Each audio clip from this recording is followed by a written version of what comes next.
दान करने से वह प्राणी निरोगी होता है। द्वितीया को शर्करा से जगदम्बा जी का पूजन करना चाहिए और ब्राह्मण को शर्करा का दान करना चाहिए। तृतीया तिथि को भगवती के पूजन कर्म में उन्हें दुग्ध अर्पण करना चाहिए। गाय का शुद्ध दुग्ध और दुग्ध अर्पण करके दुग्ध का ही ब्राह्मण को दान भी करना चाहिए। चतुर्थी के दिन हमने आपको बताया ही था कि चतुर्थी के दिन पुआ बनाए, देशी घी में मालपुआ बना के भगवती को माँ को भोग लगा दे और भोग लगा के ब्राह्मण को भी मालपुआ खिलाए, मालपुआ का दान करें। पंचमी के दिन माँ की पूजा केले से करनी चाहिए। भगवती को केले का भोग लगाकर केले का प्रसाद भक्तों में वितरण करें और केले को ही ब्राह्मणों को दान कर दें, ऐसी कथा आई। षष्ठी को मधु अर्पण करें माँ को और हो सके तो मधु का दान भी कर दें। अब आई है षष्ठी। षष्ठी को आपने मधु अर्पण किया, मधु का दान किया। सप्तमी को गुड़ का दान करना चाहिए, गुड़ का नैवेद्य का दान करना चाहिए। गुड़ से बने हुए पकवान मिष्ठान माँ को बहुत प्रिय लगता है, तो माँ को भोग लगाएं। गुड़ से बने हुए मिष्ठान का भोग लगाकर ब्राह्मण को दान भी करें। अष्टमी को माँ को नारियल चढ़ाएं, माँ को नारियल चढ़ाएं और नारियल ही ब्राह्मण को दान भी कर दें। माँ को नारियल बड़ा प्रिय लगता है, विशेष प्रिय है। अन्य देवी देवताओं को तो नारियल साबुत चढ़ा दे, लेकिन भगवती के जब दरबार में माँ के चरणों में, जगदम्बिका माँ दुर्गा के चरणों में जब आकर शीश झुकाएं आए तो नारियल को चुनरी में लपेट कर लेकर माँ के चरणों में आके नारियल को फोड़ना है और नारियल को फोड़कर उस जल को माँ के चरणों में चढ़ाना है। माँ को प्रसन्न करना चाहते हो तो नारियल चढ़ाएं। अष्टमी को माँ को नारियल चढ़ाएं। नवमी के दिन भगवती की पूजा करें तो लावा अर्पण करें और लावा दान कर देंगे तो कृपा हो जाएगी माँ की। दशमी को काले तिल का महत्व है, काला तिल अर्पण करके काला तिल दान करें। इस प्रकार ये तिथियां निर्धारित की गई हैं। एकादशी को दधी का दान करें, दधी से पूजन करें, दधी का दान करें।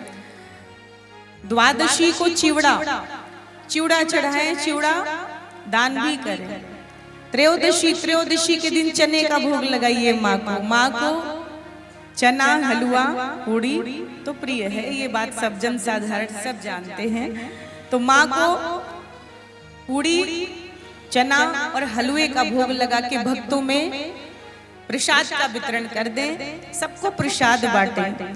प्रसाद बांटने से बांटने वाले का कल्याण होता है, उसके जीवन में माँ का प्रसाद, माँ का आशीर्वाद उस जीव को प्राप्त हो जाता है। प्रसाद का अर्थ होता है प्र से प्रभु और स से प्रभु का साक्षात, द से दर्शन। प्रसाद, प्र से प्रभु का, स से साक्षात और द से दर्शन। प्रसाद क्या है? प्रभु का साक्षात दर्शन ही प्रसाद है।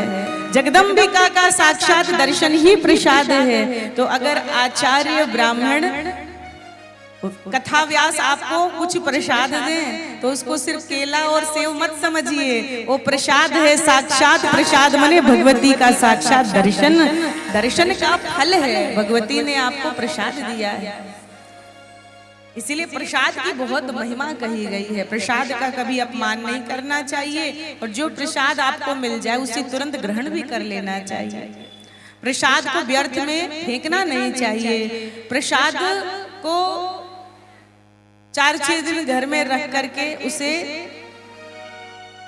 उसका स्वाद बिगड़ना नहीं चाहिए। प्रसाद मिले तो तुरंत उसको ग्रहण कर लीजिए।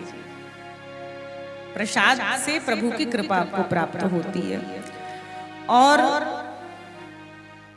अब वारों के हिसाब से अगर नैवेद्य का हम वर्णन करें तो रविवार को खीर का नैवेद्य, खीर बनाकर पंचमेवे डालकर और खीर का भोग लगाना चाहिए और खीर का प्रसाद बांटना भी चाहिए। सोमवार को दूध का, मंगलवार को केले का भोग अर्पण करें, बुधवार को मक्खन का, गुरुवार को कहते हैं लाल शर्करा का और शुक्रवार को श्वेत शर्करा का, शनिवार को गाय के घृत का नैवेद्य अर्पण करना चाहिए। इसी क्रम में आया है कि चैत्र मास में शुक्ल पक्ष की तृतीया को महुए के वृक्ष में भगवती की पूजा करनी चाहिए। ऐसा भी लोग कहते हैं, बताते हैं कि महुए के वृक्ष में भगवती का ध्यान करके भगवती का पूजन करना चाहिए और पूजन करके नैवेद्य अर्पण करें और नैवेद्य अर्पण करके उस नैवेद्य को, भोग को, प्रसाद को ग्रहण करें और दूसरों को भी प्रसाद बांट दें, बड़ी कृपा हो जाएगी। महुए के वृक्ष में भगवती की पूजा करके और उनकी स्तुति करनी चाहिए कि हे कमल के समान नेत्रों वाली आपको नमस्कार है, हे महेश्वरी आपको नमस्कार है, हे महादेवी आपको नमस्कार है, हे परब्रह्म स्वरूपिणी मदोन्मत्ता मनस्विनी मार्तंड सहचरी, हे लोकेश्वरी आपकी जय हो, आपको नमस्कार। इस प्रकार से माँ की स्तुति करनी चाहिए। बंधुओं, इसके पश्चात नवम स्कंध में प्रकृति तत्व विमर्श अंश कला एवं कलांश से उत्पन्न देवियों का वर्णन आता है, जिसमें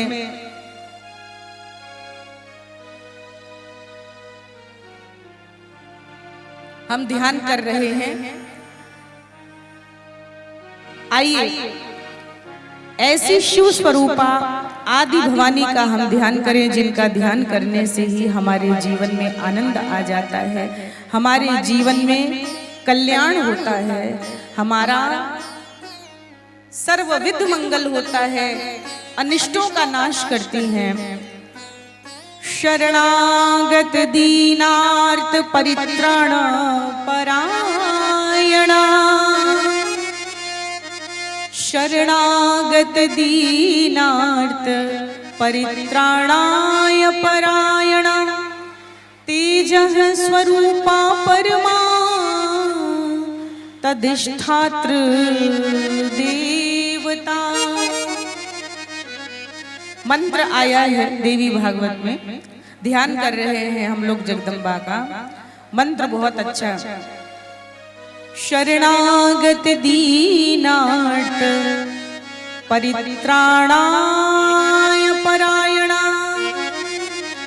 तेजः स्वरूपा परमा तधिष्ठात्र देवता। जो गणेश माता दुर्गा शिव प्रिया है, शिव रूपा है, वे विष्णु रूपा नारायणी है। ऐसे ब्रह्मादि देवता मुनि मनु जितने मनुष्य हैं सभी उन्हीं की पूजा स्तुति करते हैं। जो सनातनी हैं, सबकी अधिष्ठात्री हैं, ऐसी जगदम्बा को हम सब मिलकर प्रणाम करते हैं। बोलो दुर्गा मैया की, दुर्गा माता की